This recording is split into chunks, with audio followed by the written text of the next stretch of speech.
Muito bem, nossa aula de hoje é ainda a continuação da termodinâmica, estudo das máquinas térmicas. Bom, a primeira máquina, eu já falei sobre isso, mas eu vou dar uma revisão geral do que foi visto até agora. Um pouco de história aí da termodinâmica. A termodinâmica, a termodinâmica que nós estudamos em física é a termodinâmica que se preocupa com a transformação de calor em trabalho. Então, a primeira máquina termodinâmica que transformou calor em trabalho, que se tem registrada, é a máquina de Heron. Então aqui, ó, para ver aqui na imagem, a máquina de Heron, que é basicamente aqui uma esfera oca com água, né? Então essa água ela é aquecida aqui. Aqui deve ter uma chama que aquece a água aqui dentro. Essa água, quando ferve, ela produz um vapor aqui em alta velocidade e essa esfera ela gira. Tá certo? Então, aqui é aqui, ó, o fogo aqui embaixo, aquece.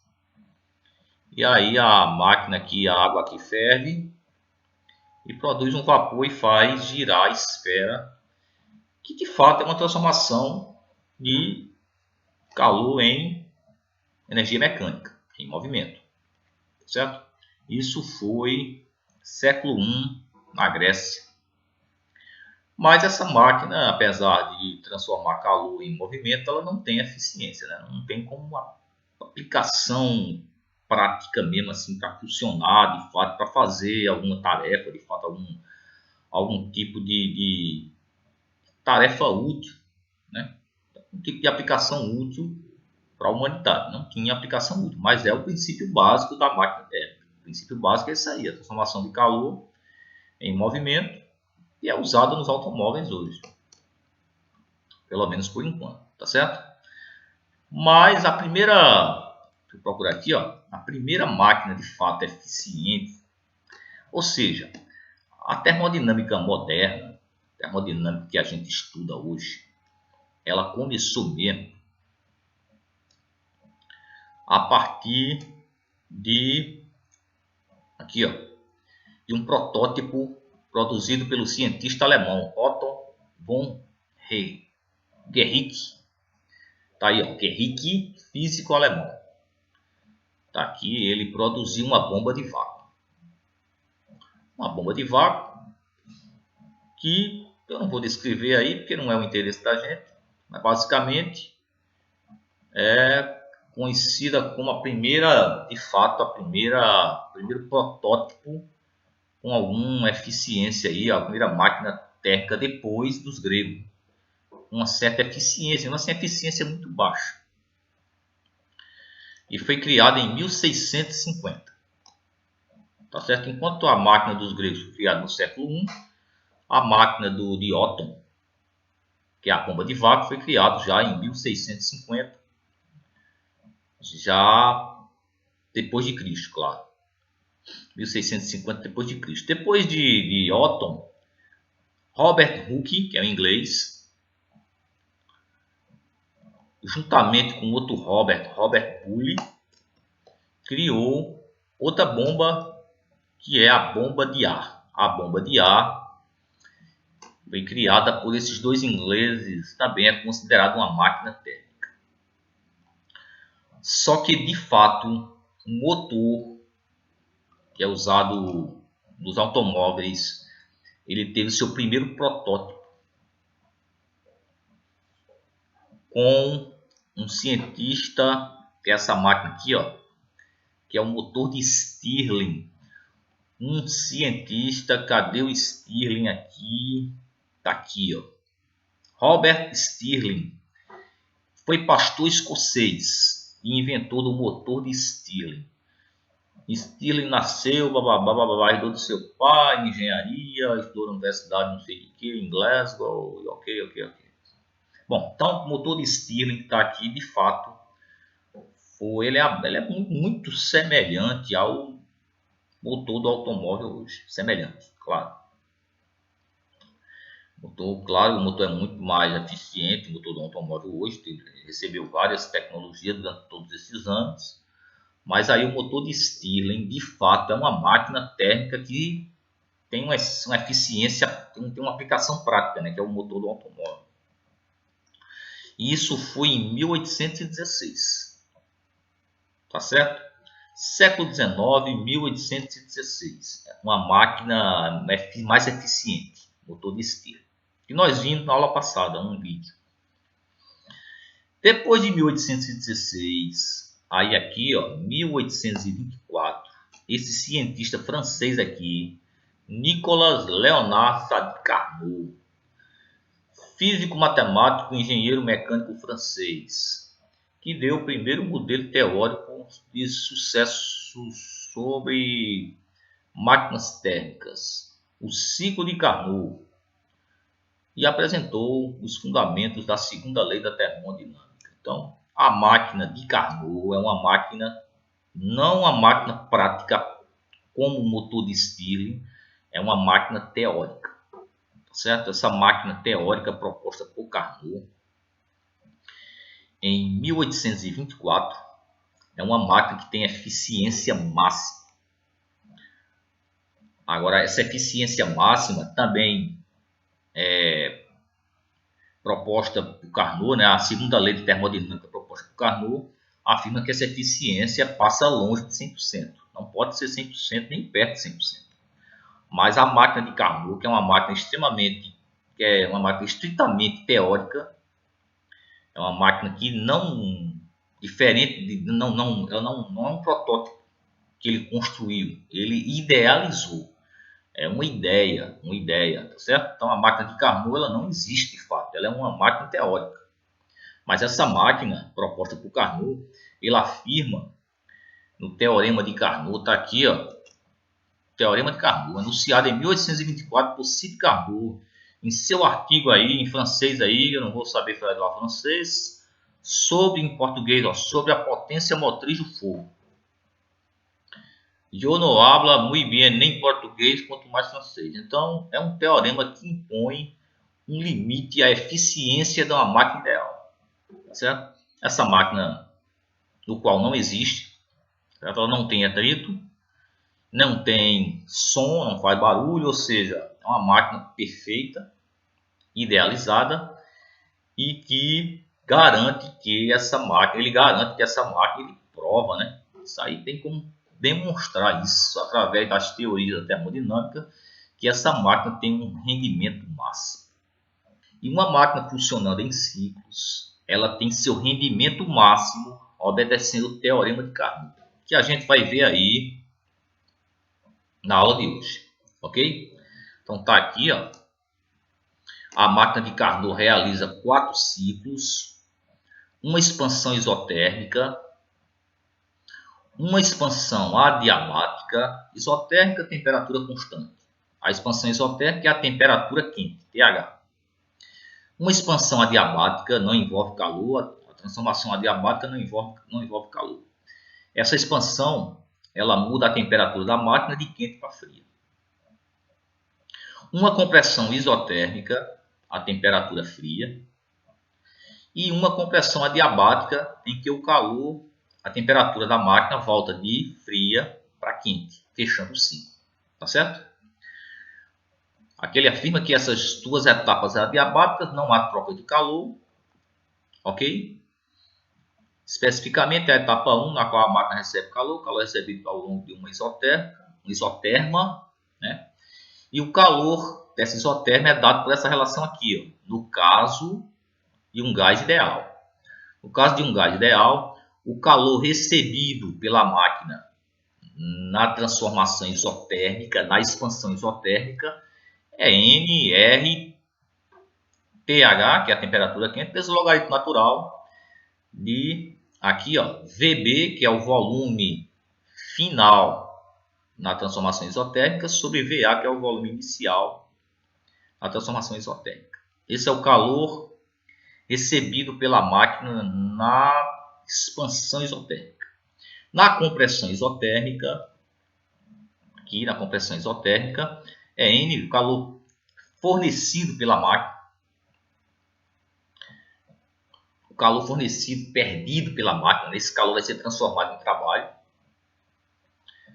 Enquanto a máquina recebe calor na expansão isotérmica, ela perde calor na compressão isotérmica.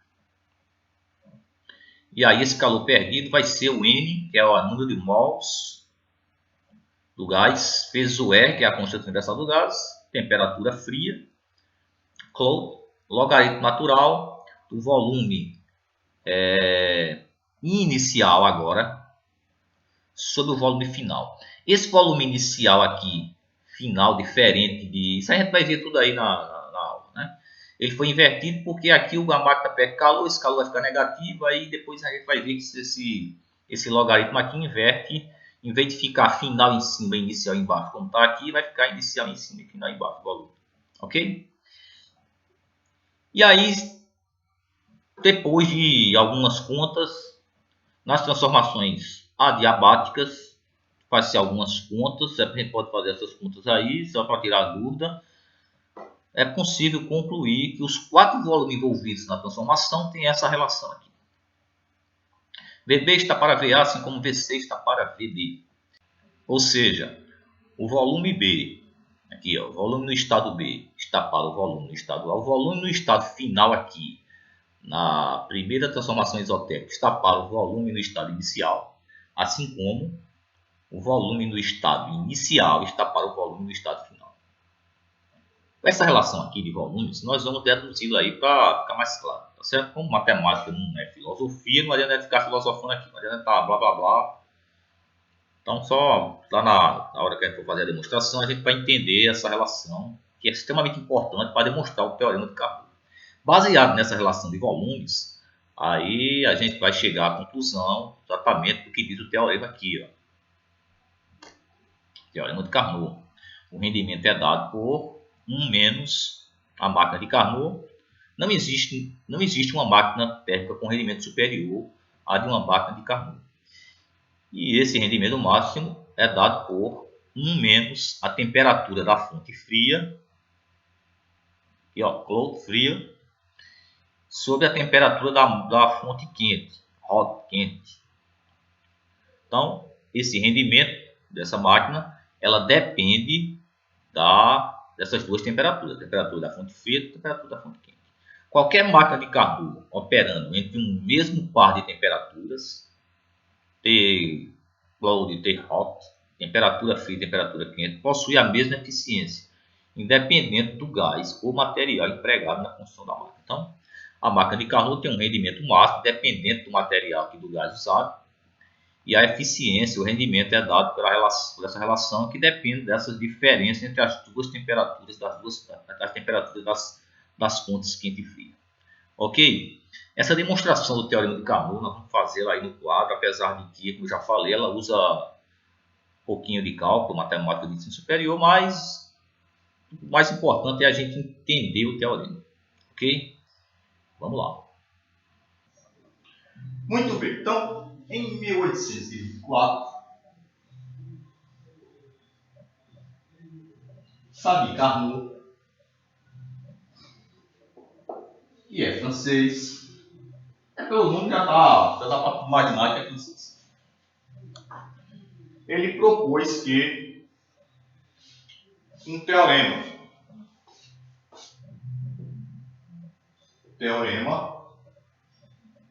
claro, e foi Carnot que propôs, é o teorema de Carnot, certo? O que é que diz o teorema de Carnot? Diz que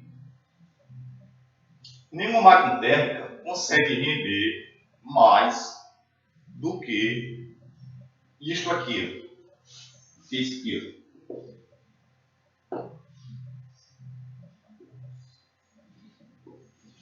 Carnot, ele idealizou uma máquina, essa máquina de Carnot, ela é teórica, ela não está para ser construída. Eu vou tentar explicar a vocês aí por quê. Por que tentar? Porque às vezes só aqui não dá para ficar claro, certo? Sem a discussão que poderia acontecer nas aulas presenciais, aqui às vezes não fica claro, certo? Então eu vou tentar deixar claro aí para vocês qual a diferença de uma máquina de Carnot e de uma máquina real. Essa máquina de Carnot, isso aqui foi uma máquina que ele construiu, uma máquina térmica, também como toda máquina térmica, funciona entre duas fontes de calor, e realizando um ciclo específico, ele demonstra que o rendimento é o rendimento máximo que uma máquina térmica pode conseguir, né? Pode chegar. E ele afirma que nenhuma máquina térmica consegue render mais que isso, do que menos a razão entre essa temperatura da fonte fria pela temperatura da fonte. Ou seja, segundo Carnot, o rendimento depende das temperaturas diretamente, segundo Carnot, pela máquina que ele construiu. A máquina dele tem um rendimento que depende dessas temperaturas. Quanto maior a diferença dessas temperaturas, maior vai ser o rendimento. Tá certo? E outra coisa, outra consequência do teorema é que não importa o elemento aí usado para o gás usado aí na máquina térmica, certo? Não importa. Não importa o material usado na máquina térmica. Toda máquina térmica, obedecendo o ciclo de Carnot, vai ter esse rendimento aqui, qualquer que seja o material usado para produzir esse calor aí, para a fonte quente, certo? Para ser utilizado aí, qualquer material, qualquer combustível, importa. Bom, como é que a gente prova esse teorema? Primeiro, definindo a máquina de Carnot, o ciclo que ele propôs, né? O ciclo. A máquina de Carnot trabalha com que ciclo? Porque esses ciclos são diferenciados. E outra coisa, esse rendimento, apesar de ser o superior de uma máquina térmica, ele não é 100%. Porque 100% seria contraditório à segunda lei, que ele mesmo propôs também. Ele propôs pela segunda lei que nenhuma máquina consegue render 100%, nem a dele, nenhuma máquina, muito menos nem a dele, que tem rendimento máximo, nenhuma máquina consegue render 100%, porque pela imposição da natureza, sempre vai haver alguma perda. Tá certo? Mas primeiro vamos usar o teorema. Primeiro, toda máquina térmica funciona em ciclos, diagrama PV. O ciclo de Carnot, ele propõe que o rendimento vai ser máximo da máquina. O ciclo de Carnot, ele é formado em 4 etapas. Eu até consertei o vídeo aí, que eu falei aí durante o vídeo, que era 4 ciclos, não, 4 etapas. Um ciclo, 4 etapas, tá bom? Vai estar consertado lá na legenda. Então, 2 etapas. Uma transformação isotermas, o diagrama PV, essa hipérbole aquilátera aí é uma isoterma, essa linha chamada de isoterma representa uma transformação isotérmica. Eu tenho 2 transformações isotérmicas e 2 transformações adiabáticas. Essas transformações isotérmicas é uma expansão e uma compressão isotérmicas. Essa de cima é uma expansão a temperatura quente. Vou botar. Aí estava em inglês, né? Estava TH. Aí, vou colocar T quente. Aí estava H de rota. Mas está no mesmo. T quente aqui, temperatura quente, para ficar mais fácil de ver. Temperatura fria. Tá bom? Aí estava TC. Aí anteriormente, né? Na internet estava pH TC. Mas dá no mesmo. Temperatura quente, a expansão é a temperatura quente. A compressão é a temperatura fria. E 2 Transformações adiabáticas. Diabático quer dizer que essas transformações não envolvem calor. Uma expansão adiabática e uma compressão adiabática. Então vamos numerar aqui, ó. Estado de equilíbrio 1, estado de equilíbrio 2, estado de equilíbrio 3, estado de equilíbrio 4. Esse é o ciclo de Carnot. Duas transformações isotérmicas, duas transformações adiabáticas. Uma expansão isotérmica, uma expansão adiabática, uma compressão isotérmica, uma compressão adiabática. Nesse ciclo, o rendimento é máximo. Por quê? Bom, de forma simplificada, é por causa de que essas duas isotérmicas e essas duas adiabáticas, ambas, todas quatro, elas são reversíveis. Todas quatro são transformações reversíveis. E o que é que significa a transformação ser reversível? Isso é extremamente importante para o entendimento da máquina de Carnot e para o entendimento da termodinâmica também. Transformações reversíveis e irreversíveis. Muito bem. Então vamos parar aqui, ó, o teorema e vamos para transformações reversíveis e irreversíveis. Qual a diferença? Bom, muito bem. Para tentar explicar aí o que seria basicamente uma transformação reversível, eu vou usar como exemplo uma seringa, certo? Então, você tem uma seringa em casa, eu vou mostrar aí no vídeo que eu já tentei aí e não dá para ver, certo? Então, não vou preocupar com um detalhe porque de fato fica difícil de mostrar. Mas você pega uma seringa em casa, né? Sem agulha, é claro, dá para você fazer em casa tranquilamente. Repetir aí vou fazer aqui que é bem simples. Olha, aqui é uma expansão adiabática sem calor, aqui é uma compressão adiabática sem calor. Eu vou fazer aqui, expansão adiabática e compressão adiabática. Aqui a seringa tem uma graduação de 3 ml, essa seringa aqui é pequena. Eu vou colocar ela aqui numa graduação aqui de 1 ml. Vou fechar ela aqui, ó. O que é que eu vou fazer? Eu vou expandir ela sem calor, aqui não tem envolvimento de calor, é uma expansão adiabática, e depois ela vai se comprimir. Ela vai voltar para a sua posição inicial, certo? Então, eu expando aqui, vou ver se colocar aqui de lado, solto. Expando, solto, ela retorna. Expando ela, expansão adiabática, compressão adiabática, certo? Essa expansão adiabática, essa compressão adiabática, ela é irreversível na prática. Ela não consegue retornar à posição inicial. Mas se você fizer uma vez só, no caso, você vai ver que ela retorna para praticamente a mesma posição. Praticamente, não é a mesma posição. Para você perceber que ela não retorna para a mesma posição, você fica repetindo o processo. Não deixa entrar lá, fica repetindo o processo. Como tem atrito aqui, como aquece, ela vai perder energia, ela não vai conseguir retornar para a posição. Se o processo for repetitivo, como é o caso da máquina térmica, ela vai ficar cada vez mais distante da posição inicial, porque a energia, naturalmente, a energia vai se perder em forma de atrito, com calor.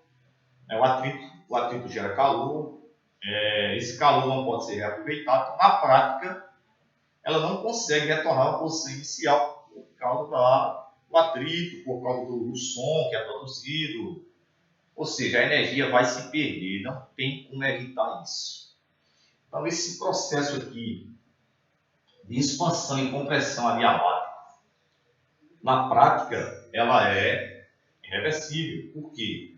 Porque não tem como evitar que se perca energia de alguma forma. quantidade mínima que seja de energia vai se perder. Não tem jeito, na prática não tem jeito.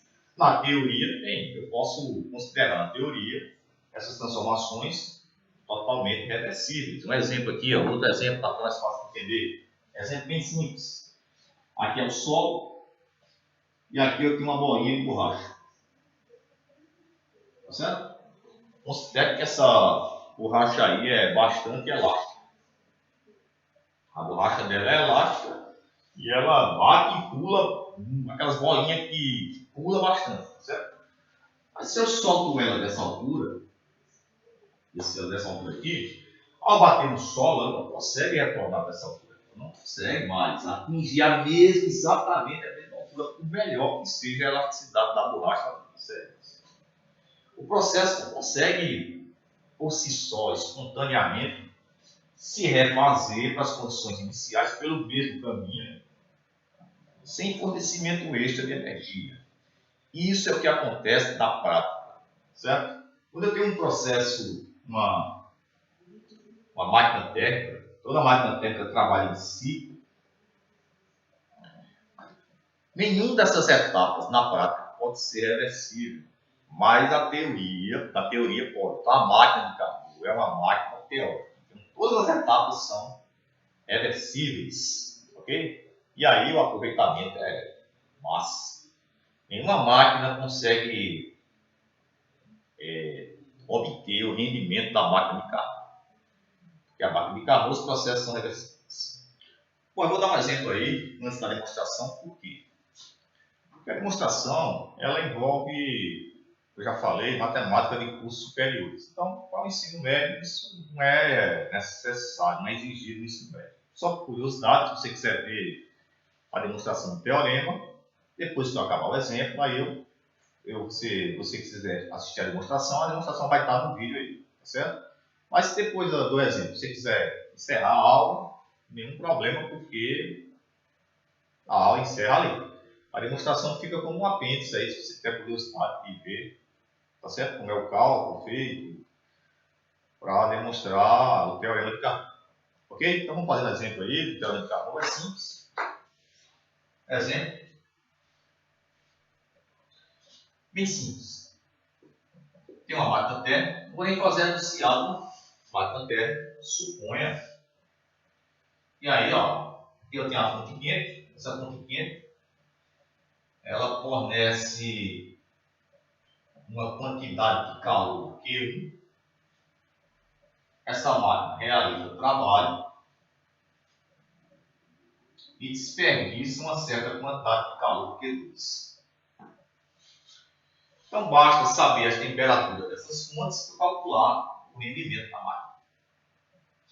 Suponha, essa máquina recebe 3.000 calorias na fonte quente e essa fonte quente está uma temperatura de menos. Essas temperaturas têm que estar em Kelvin, porque essas deduções de Carnot, toda a teoria envolvendo os gases, gás ideal, temperatura tem que estar em Kelvin. Suponha que a fonte quente aqui está 900 Kelvin. E essa máquina recebe 3.000 calorias a cada ciclo. A cada ciclo. A cada ciclo são 3.000 calorias recebidas da fonte quente. Essa máquina, a cada ciclo, ela desperdiça uma certa quantidade de calor e realiza uma certa quantidade de trabalho. Então, faça de conta aí, eu não sei aí desses valores. Mas eu sei que a temperatura da fonte quente é 900 Kelvin e a temperatura da fonte fria é 300 Kelvin. Muito bem. Então, letra A, qual é o rendimento da máquina? Letra B, qual é a quantidade de trabalho realizado a cada ciclo? a cada ciclo. E aí, isso é uma máquina e Carnot. Ah, que beleza. Então, o rendimento é 1 menos T2 sobre T1. Já que eu tenho as temperaturas, 1 menos 300 sobre 900.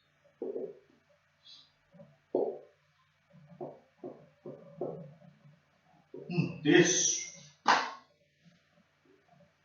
1 menos 1/3. Esse é o rendimento da máquina térmica, que dá 0,666, né? 0,666. Vamos arredondar aí para 0,66, então. Ok? Esse é o rendimento da máquina. Se eu quiser saber o rendimento percentual, é só multiplicar esse valor por 100 e dá 66%. Muito bem. Agora, letra B. Qual é a quantidade de trabalho realizado a cada ciclo? Aí eu posso usar essa relação aqui, né?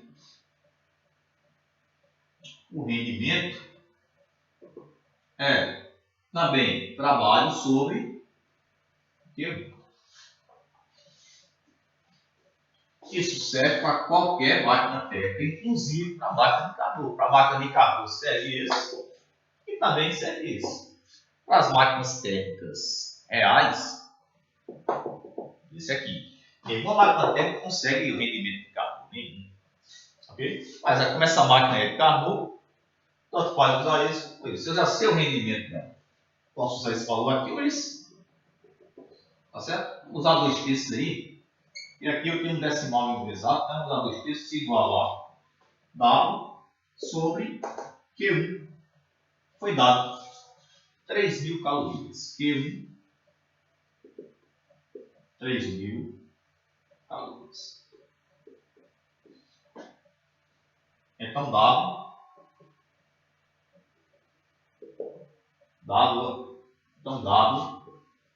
é 2 vezes 3.000 dividido por 3. Vai ficar assim, né? 2 vezes 3.000 dividido por 3. 3.000 dividido por 3 dá 1.000. 2 vezes 1.000. 2.000 que? Calorias.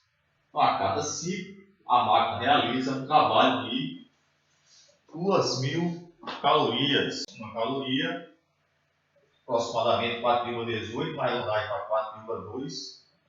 Então, trabalho em joules é só multiplicar 2.000 por 4,2, que dá 8.400 joules. Então, cada ciclo a máquina realiza 2.000 calorias de trabalho ou 8.400 joules de trabalho. Ok? Bom, muito bem. Nossa aula de hoje, na realidade, ela encerra aqui. Tá certo? Vou deixar aí a demonstração do teorema para vocês aí. Mas só por curiosidade, que envolve matemática de ensino superior e para o ensino médio não é muito aplicado, né? Tá certo? É só matemática, demonstração. Então, serve só como apêndice. A aula mesmo encerra aqui, tá certo? Para encerrar a aula de fato, só para concluir o raciocínio, está aqui, ó. Após Carnot propor o teorema, que foi em 1824, em 1850, Rudolf Clausius, que é alemão, ele propôs a definição de entropia.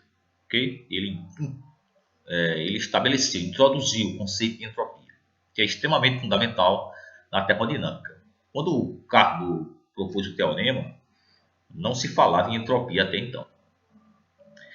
E apesar de Carnot não usar entropia para demonstração, Clausius, após ele definir entropia, ele reafirma o princípio de Carnot. Está aqui. Ó. Ele reafirma, ele demonstra o teorema de Carnot através da entropia de forma bem mais simplificada. Ele usa a entropia, a chamada desigualdade de Clausius, que envolve entropia, e demonstra o mesmo teorema que está aí, que vocês vão ver a demonstração se quiserem aí, por curiosidade. Ele demonstra de forma bem mais simples, como se diz na física, de forma bem mais elegante. Tá certo? Uma demonstração bem mais simplificada e com uma definição de entropia envolvida. E ele demonstra o mesmo teorema de Carnot. Ok?